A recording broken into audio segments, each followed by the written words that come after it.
Are you ready to courageously follow the fire within your heart, even without a guarantee of a specific outcome? Mercury might be headed into retrograde, but this chart isn't just about revisiting the past. It's about rewriting the story for our future. This retrograde is a recalibration, urging us to dig deeper within ourselves and our personal lives, step out of the tiny box of fear and control, and jump into the limitless vision for humanity. Let's crack the code on how this retrograde aligns with Pluto in Aquarius, shifting us towards love, unity, and the blissful expansion of what's possible.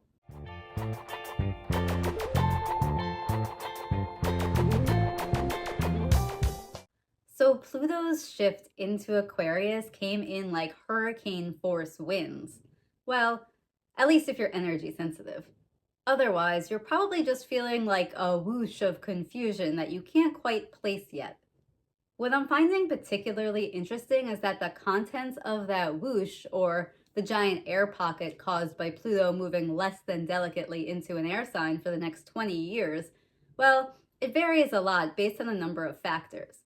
I was on the road driving when, in the actual moment that Pluto moved into Aquarius, and I'll say that there was almost like a collective wind of change that was really palpable. I think everyone has been feeling it in one way or another and trying to integrate it. My initial read is that those who are more actively engaged in inner work seem to be having early rewards come through with this energy. I mean, within the last few days, I've seen a lot of crazy shit happen to people. Job promotions, pregnancies, like real life shifting. But on the flip, those who struggled to release during Capricorn, and no judgments there, we all struggled in some way, the shift seems to be resulting in higher anxieties, more paranoia, and a general sense of chaotic overwhelm. I think that's literally the air of releasing control. Some of us are just more ready and willing to do that than others, and your adaptation or resistance to this energy is likely a combo of your personality, the inner work you've done, and individual personal chart placements. Before we can even begin to orient ourselves with this energy, we're jumping right into a Mercury retrograde and a banger of a collective chart. I think this energy altogether is really asking us to slow down and go within to find peace and clarity. Because when a planet enters a new sign, we start at the beginning again. 0 degrees, the Pluto degree, rebirth. And by nature, that always directs us back to our more personal and inner journeys. So today, I really want to rein this one in and bring it back down to a more personal level, and really use it to showcase how we can utilize the wisdom and guidance of astrology to assist in transformation of our personal lives every single day in direct support of our personal and collective evolutions. So keep that in mind here because this chart isn't exactly subtle. I mean, just by looking at it, even if you don't know anything about what it's saying, it's visually got a vibe of complexity. We have two T-squares, one between Jupiter, Mercury, and Saturn, which is a continuation of the energy from the full moon. And then we have another one from that Jupiter-Mercury opposition, which puts pressure on Neptune. There are two grand trine here, one with Neptune, Mars, and the Sun, which is now in the fire sign of Sagittarius, and a grand trine fire with the Sun, Mars, and the North Node. Offshooting the grand trines, we have a kite that points to Moon at the South Node in Libra, and another pointing to, well, you guessed it, Pluto at 0 Aquarius. Additionally, buried in the melee is an opposition between Sun and Uranus that's held by a cradle with Pluto and Neptune. Coordinating the party is a mystic rectangle with Neptune, Mars, the Moon, and Pluto.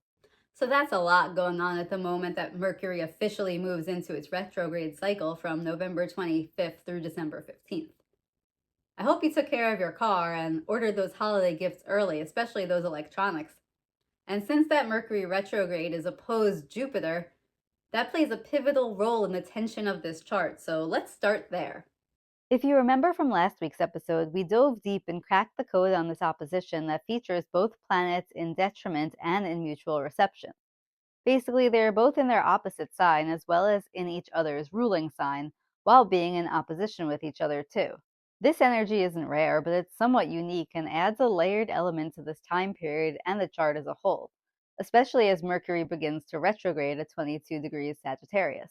So we have Mercury moving backwards within the chart, taking a deeper look at the lessons of Sagittarius.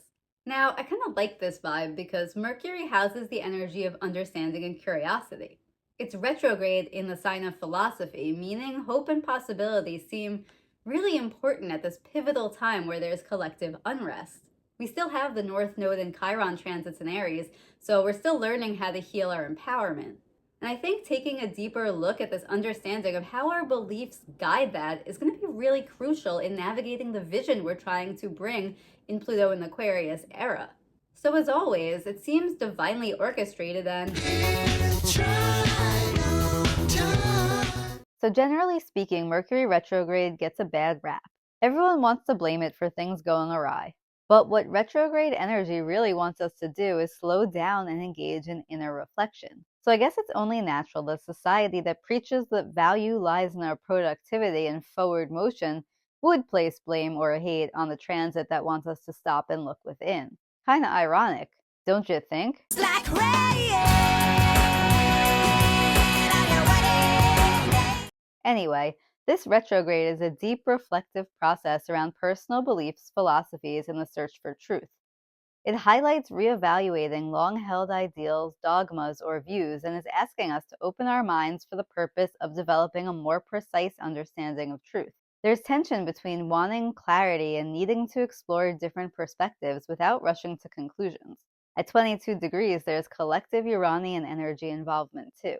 So I'm wondering if this transit is going to shed some light on something unexpected, and that we as a collective humanity will have to dig deep into our beliefs for clarity.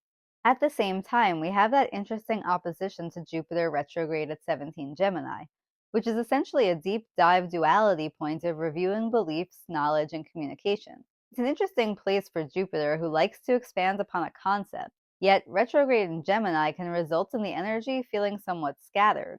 as a Gemini sun, I'm going to give some insight as to what this might feel like and how to best work with it. If you're feeling unfocused or perhaps riding an ADHD style hyper focused curiosity around highly specific things but for only short bursts of time, that's kind of how Gemini energy works. We take in a lot of information and sort of go through ebbs and flows in how we process it.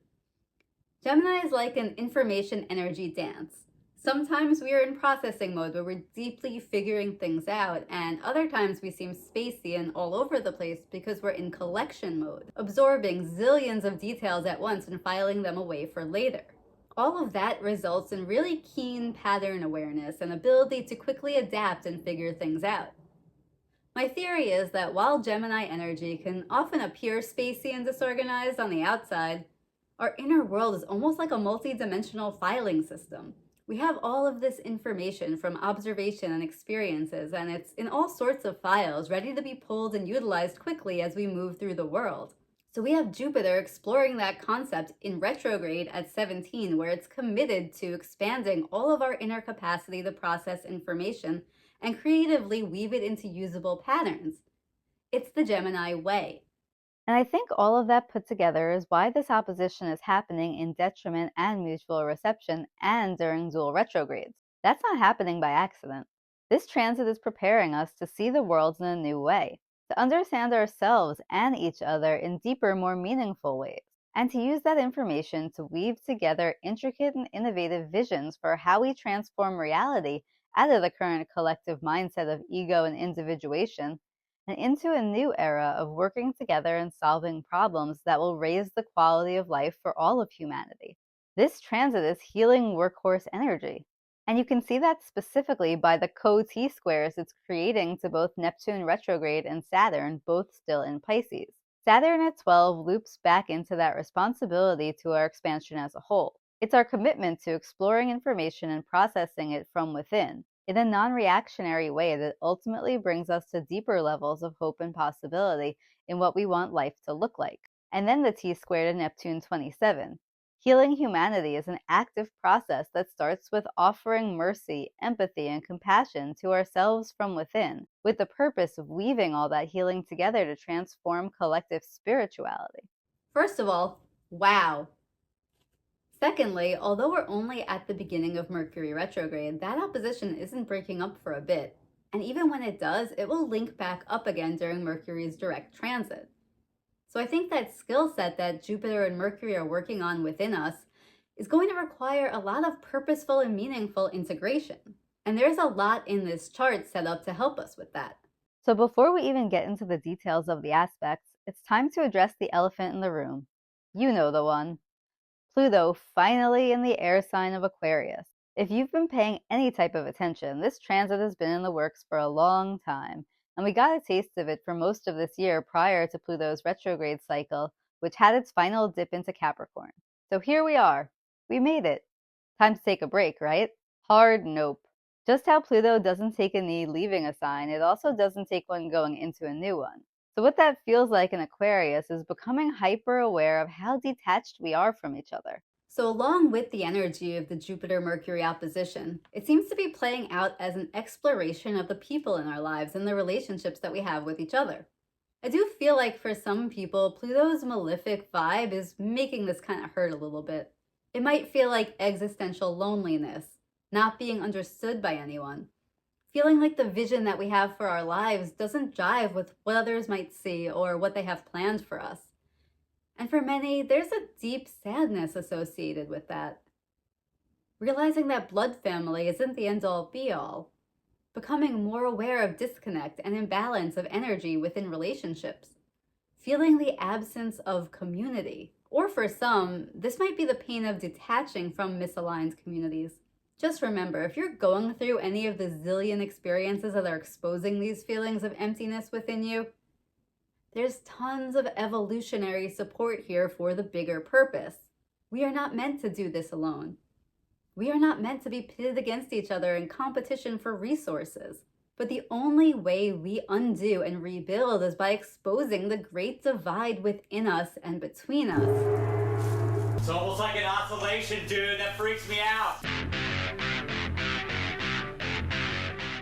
So how do we approach that without getting engulfed by it? This chart has a lot of useful direction in terms of aspects to Pluto that will provide that guidance.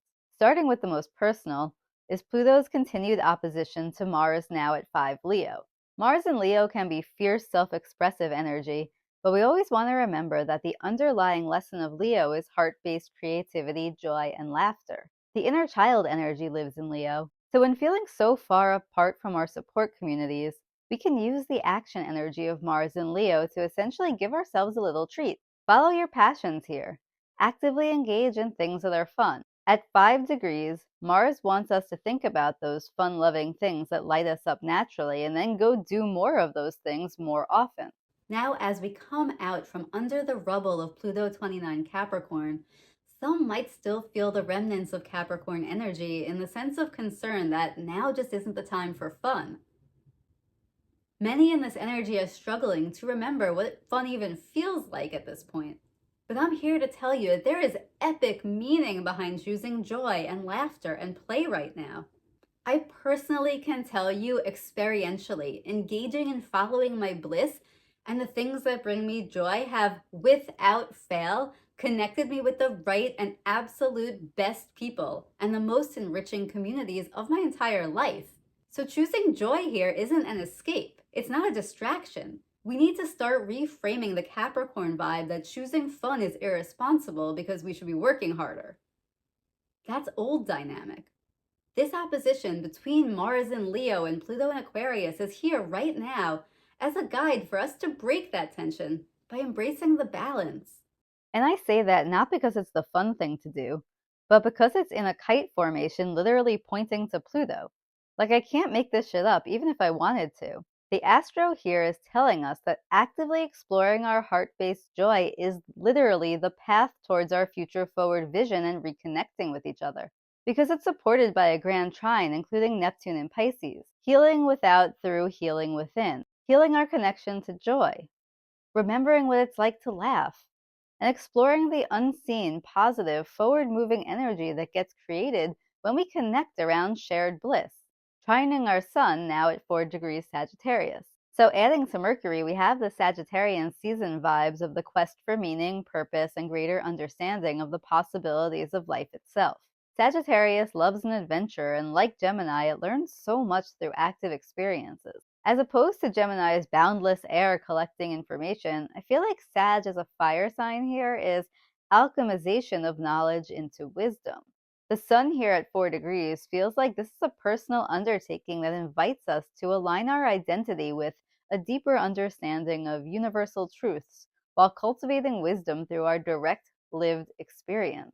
So as we come out from under Scorpio season's depth into this grand trine, we have Sagittarius season guiding us to engage in the things that give life meaning. Mars is like, yes, kings and queens, go out and explore and do what brings you true heart-led joy and let it provide deeper direction for you. And Neptune, a bit more stoic than the other two, giving transcendent healing potential within those experiences. In a kite, pointing to Pluto 0 Aquarius. Basically, developing the future forward vision for humanity can't happen without us having a lot more fun together. Because we are absolutely not having enough fun in life. There are way too many of you out there who don't even remember what heart-based joy feels like. And that's a problem. Now, I've hinted at this before, but in 2025, I'm diving headfirst into this. I'm putting my livelihood on the line to help guide people back towards following their bliss, using their charts and other modalities and tools that I've picked up along the way. If that's something you need assistance with, you can get on board early by simply booking a one-on-one session or ordering any of the comprehensive chart reviews that I offer. Let's connect, dig deeper, and see what choices we can make now to help return heart-based joy to your life. Because who doesn't want to have more fun? Now, why would I do this? Well, it's linked to my own purpose and calling, and it brings me great joy to see others being their most authentic selves and truly having fun with no abandon. But not only that, my Gemini pattern recognition along with my Scorpio rising intuition tells me that there's more to it than that. I really think that by reconnecting with our joy and weaving that together through our deepest connections with each other, we're collectively engaging in the process of healing humanity's transcendence. Because I really don't believe that we're here to live the way we do today. A rising tide lifts all ships, and who wouldn't want to be part of the evolution revolution to bring fun and laughter and play and bliss back into our everyday choices until it becomes natural again, and for that to drive our purpose. I mean, what a fucking honor to be here and be alive for this. Now, you might be like, okay, great, glad you feel that way, but why should I? Especially when things on the surface of 3D reality look, well, kind of bleak. I can see where that comes from and I can empathetically relate to it. One of the answers to that has been the 7-year transit of Uranus in Taurus. Still in retrograde at 24 degrees, remember, this is transformation of our quality of life, to realign with peace, harmony, balance, and ultimately joy. At the base of that is what makes us feel safe in the world. So it's not just like me over here, one person being like, hey, that would be nice if seeking joy was important. The chart is literally spelling it out that our quality of life is too low and it requires extensive transformation. And Uranus doesn't ask. Since moving into Taurus in 2018, it's been bringing us unprecedented event after unprecedented event, specifically designed to shake up areas of our lives related to how we feel safe in the world. This includes finances, values, material possessions, and nature. And while maybe fun isn't the word that I would use to describe those experiences, the point is transformation of where our vision is too limited. I know for me during this transit, as well as Pluto in Capricorn, I completely transformed my relationship with money. Last year, I quit a 6-figure job in corporate America, and I've literally been winging it since, because I knew that being in soft slavery was not the path to individuality and freedom. And guys, I had an amazing career in the cut flower industry. It wasn't exactly like super cutthroat financial or banking or anything like that. But I'm grateful beyond measure for those experiences, and I still dabble here and there in lucrative freelance opportunities. But the key is those opportunities specifically have to align with the vision that I have for my life. A vision that includes luxuries like time freedom, ability to expand my creativity beyond perceived limitations, and massive amounts of self-care. Because those shouldn't be luxuries reserved for the wealthy. Everyone deserves that. And even though my bank account doesn't exactly match up to the life I'm living, somehow I've been able to piece things together and make it work, month after month. At this point, I'm a full year past where I thought I was slated to run out of money. And I'm not going to pretend like I haven't had to deal with extreme lack and moments of intense fear for my personal security. But I held on to the vision. Yes, even by force at some points because, I'm only human too. But in it, I've learned so much about myself and cleared the way to really truly transform so many of my beliefs. I know in the depth of my soul that as I serve others in this way, my own quality of life is also transforming in real time. And I trust in that. And I'm using this story about me to showcase how it aligns with the current astrology. Sun in Sag, remember? Exploring and transforming our identity through alchemizing experiential information into philosophical wisdom, opposed to transforming our quality of life in what helps us feel safe. In a world where financial freedom is the equivalent of safety and leads us to a higher quality of life. If you have feelings about that, well, so do I. Part of Pluto in Capricorn was redefining our relationship with money. And now that Pluto is shifted, I think we're going to see a lot of rebirth and expansion. Maybe not entirely away from money at first, but ultimately towards expansion of what real safety feels like, as well as quality of life beyond that system entirely. Because remember what Pluto in Cap was about: control system breakdown. And in a lot of ways, money is simply a control system. So when we look at that opposition in the chart between Uranus' transformation of safety and quality of life, and Sun identifying with our authentic beliefs, it's being held by a support cradle consisting of a minor grand trine with Pluto and Neptune. So immediately we can see that healing our spirituality in support of the future forward vision for humanity is behind all of the work that we do here. It's the bigger picture supporting the transformation that first impacts our lives as individuals, and then can transcend out little by little and transform our collective reality. And then furthermore, we have the Sun trining the North Node in Mars with a kite that points to Moon conjunct South Node. So before I even dive into that math, we know this is an important collective lesson because it involves the nodes. And this entire trine and kite are in the first decan, so it's really personal. We specifically do the work of this trine through our personal lives and experiences. All of these transits have their own vibes and instructions, but at the same time, they're all interconnected through Pluto, Neptune, and the Sun, which really shows how important our identities and our experiences are to really fulfilling the overall missions of this energy. Wow. So all three placements of this grand trine fall in fire signs. So off the bat, we have a lot of alchemical energy combusting to help us with this mission. We've already looked at the Sun in Sag and Mars in Leo, but here they're working together to help us individually transform our beliefs through taking action that comes from our hearts. This is essentially teaching us how to be innovative thought leaders and sort of raise the roof on what we believe is possible for ourselves in this life and beyond. More on that concept when we get to the mystic rectangle. So we have that connection beaming trines to North Node Aries also at 5 degrees.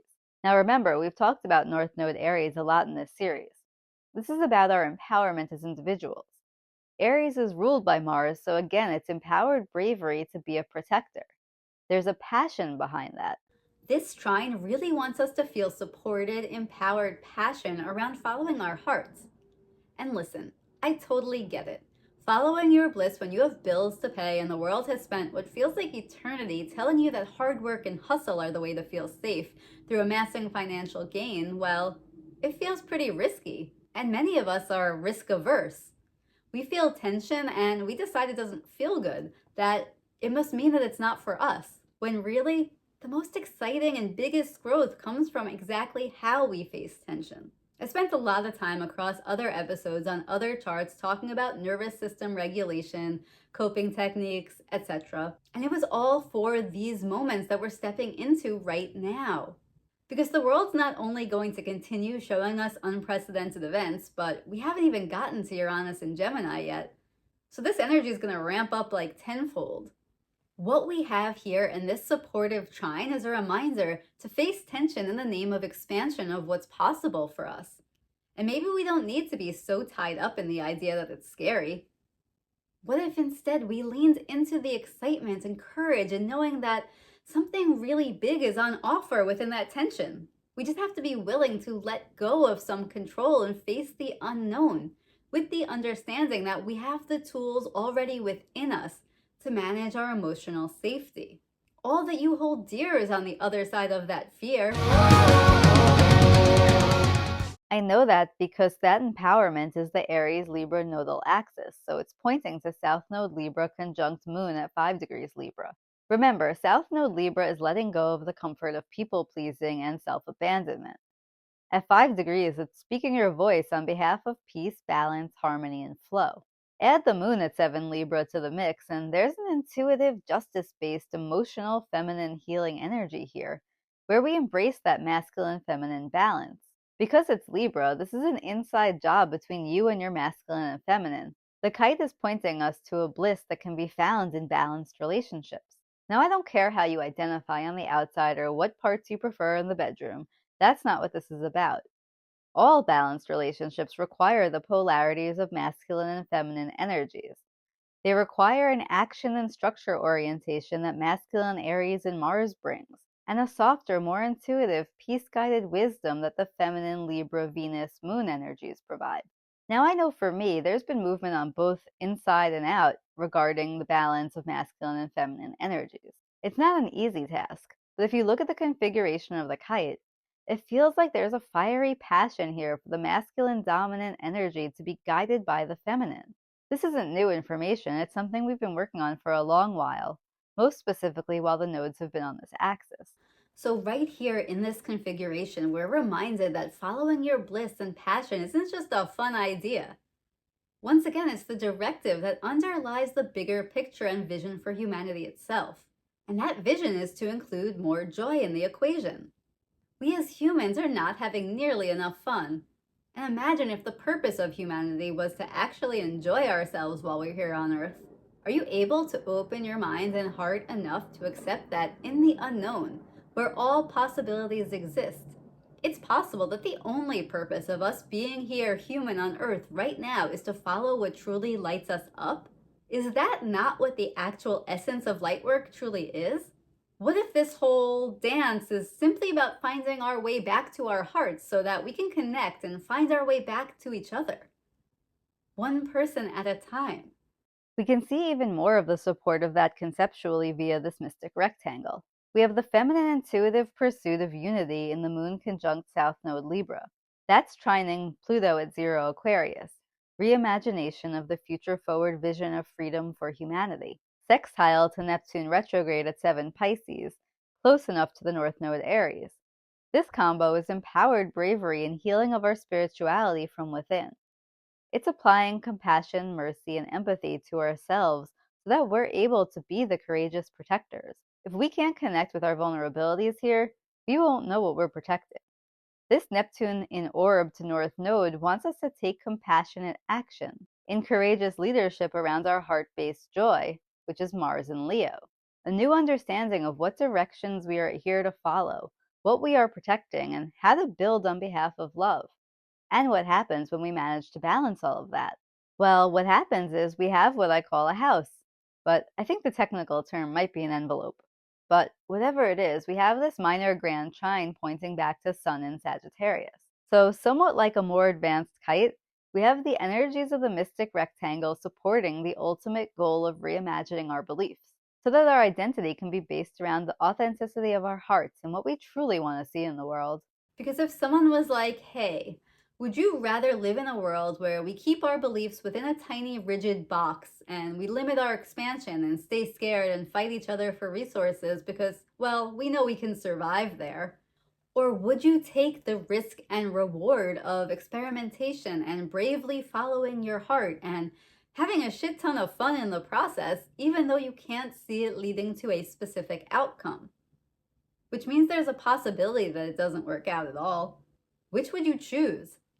If you're finding it hard and struggling to choose joy and choose the unknown because it feels unsafe, just know you're not alone. There's a splitting of worlds happening here right now between those willing to see beyond the limited human perception of control and those who believe in a limitless quantum reality driven by frequency and airflow. In this chart, the house where we live now sits within the expansion of beliefs. The tiny box of control we once thought was safety is falling away to reveal that there's a lot more within our power than it seems. a lot more than we've been told. But if we weren't first taken through the lessons of Pluto in Capricorn, the Aries North Node, and the upcoming Mars retrograde season, and all of those awareness shifts, well, we'd probably use that power in an imbalanced way and end up causing harm and maybe even our own demise. So I know it's scary, and maybe that's why we're here being asked right now to focus on our hearts and joy. Especially during Mercury retrograde, where slowing down and focusing inward are key. Because I have to believe that all of this is pointing us towards choosing love. That's the way forward. Unity is the purpose of the journey. And we are so lucky to be here right now in this expansive linear time for the three-dimensional experience of walking each other back home, back to ourselves, back to one love and unity consciousness. I am so honored and grateful to guide, support, and walk this journey along with you. So let it flow, 'cause it won't stop. Thank you so much for joining me today and watching this episode and trusting my guidance. As part of my mission to follow my bliss and concurrently be of service to others, I'd love to help you crack the code of your own astrological chart and uncover the hidden guidance within it. Whether you're interested in live readings, written analysis, or even personalized videos like this one tailored to your specific chart, I'm here to support your journey. Stay connected with me by subscribing here on YouTube and give me a follow on Instagram for regular cosmic insights and content. Plus, check out my website for some fun, customizable astro merch and gifts to rep your unique astrological code. And remember, let it flow, because it won't stop.